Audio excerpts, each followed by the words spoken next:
Delhi police को नया कप्तान मिला है। Senior IPS officer SBK Singh को दिल्ली पुलिस कमिश्नर नियुक्त किया गया है। संजय अरोड़ा के रिटायरमेंट के बाद गृह मंत्रालय ने दिल्ली होमगार्ड्स के महानिदेशक एसबीके सिंह को यह अतिरिक्त चार्ज सौंपा है। एसबीके सिंह को अतिरिक्त पदभार दिया गया है, यानी वो मौजूदा डीजी होमगार्ड्स वाली भूमिका के साथ ये दोहरी जिम्मेदारी निभाएंगे। 1 अगस्त को वो पुलिस मुख्यालय में अपना पदभार ग्रहण कर लेंगे। आइए अब आपको बताते हैं कौन है दिल्ली पुलिस के नए commissioner SBK Singh.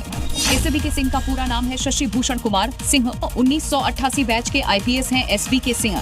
AGMUT cadre के आईपीएस हैं। 4 जनवरी 1966 को हुआ था जन्म। एसबीके सिंह मूल रूप से बिहार के रहने वाले हैं। बीएससी करने वाले एसबीके सिंह एमबीए भी कर चुके हैं। 1990 में एसीपी के तौर पर दिल्ली पुलिस ज्वाइन किया। इसके बाद अरुणाचल, मिजोरम समेत कई राज्यों में महत्वपूर्ण जिम्मेदारी निभाने के बाद 2022 में फिर से दिल्ली वापसी हो गई। गोरखपुर से सांसद रवि किशन संसद में अपने अजीबोगरीब मुद्दों की वजह से अक्सर ट्रोलर्स के निशाने पर रहते हैं। रवि किशन देश के अलग अलग हिस्से में मिलने वाले समोसे के साइज और उसकी अलग अलग कीमत से टेंशन में दिखाई दिए। समोसा यहाँ चांदनी चौक पे सस्ता मिलता है और कहीं गोरखपुर में मिलता है तो गोल बाजार में अलग, हर जगह पे 5 स्टार होटल में उसका रेट ज्यादा हो जाता है। समोसे का महंगा और सस्ता होना ही नहीं, उसके साइज से भी सांसद रवि किशन बेहद परेशान है और कटोरियों के साइज से भी। कहीं कटोरी पर छुट्टा में दे देला, कहूँ बड़का मिला।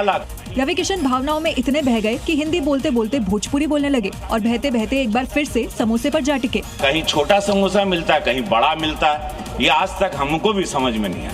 अपने हिसाब से तो रवि किशन जनहित से जुड़ा मुद्दा पुरजोर तरीके से सदन में उठा रहे थे, लेकिन पता नहीं क्यों ट्रोल हो गए। बिहार में एसआईआर के पहले चरण का काम पूरा। कुल 7 करोड़ 24 लाख मतदाता, 65 लाख नाम वोटर लिस्ट से कटे। आज चुनाव आयोग की वेबसाइट पर जारी होगी ड्राफ्ट वोटर लिस्ट। 1 सितंबर तक जुड़वा सकते हैं छूटे हुए नाम। उपराष्ट्रपति चुनाव के लिए चुनाव आयोग ने शुरू की तैयारी। इलेक्टोरल लिस्ट तैयार की, जल्द जारी हो सकता है चुनाव का कार्यक्रम। जगदीप धनखड़ के अचानक इस्तीफे के बाद खाली हुई सीट, उम्मीदवारों के नाम पर अभी तक सस्पेंस। बिहार के मुजफ्फरपुर में झंडा जुलूस पर पथराव के बाद हालात बिगड़े। भीड़ ने पुलिस अफसरों पर किया हमला। आगजनी और हिंसा के बाद एक थानेदार समेत कई पुलिसकर्मी घायल हुए। इलाके में तनाव की स्थिति। बैतूल के मिशनरी स्कूल में कलावा उतरवाने की खबर पर हंगामा। धरने पर बैठे हिंदू संगठन, जबरन प्रिंसिपल के कमरे में घुसने की कोशिश। स्कूल के बाहर हनुमान चालीसा का पाठ, पुलिस के साथ एबीवीपी कार्यकर्ताओं की झड़प। कोलकाता के जादवपुर से बांग्लादेशी एक्ट्रेस शांता पॉल गिरफ्तार। घर से तलाशी में मिले आधार कार्ड, वोटर कार्ड और राशन कार्ड। कुछ बांग्लादेशी पासपोर्ट भी जब्त हुए। पुलिस ने की शांता पॉल से पूछताछ। एक बांग्लादेशी युवक के बारे में मिला सुराग। उत्तराखंड की दवा फैक्ट्री पर अमृतसर पुलिस की बड़ी कार्रवाई। 7,465 ट्रामाडोल टैबलेट जब्त। 6 लोग मौके से गिरफ्तार। नकली दवा का रिकॉर्ड जब्त। ड्रग्स के खिलाफ अभियान में पंजाब पुलिस को बड़ी कामयाबी। कान्हा की नगरी मथुरा में मिलावटखोरों पर बड़ी कार्रवाई। ब्रजवासी डेयरी पर पुलिस ने खाद्य विभाग के साथ छापा मारा। 600 किलो नकली पनीर जब्त। स्किम्ड मिल्क पाउडर और रिफाइंड ऑयल से बनाया जा रहा था नकली पनीर। डेयरी संचालक मुबारक को पुलिस ने जेल भेजा।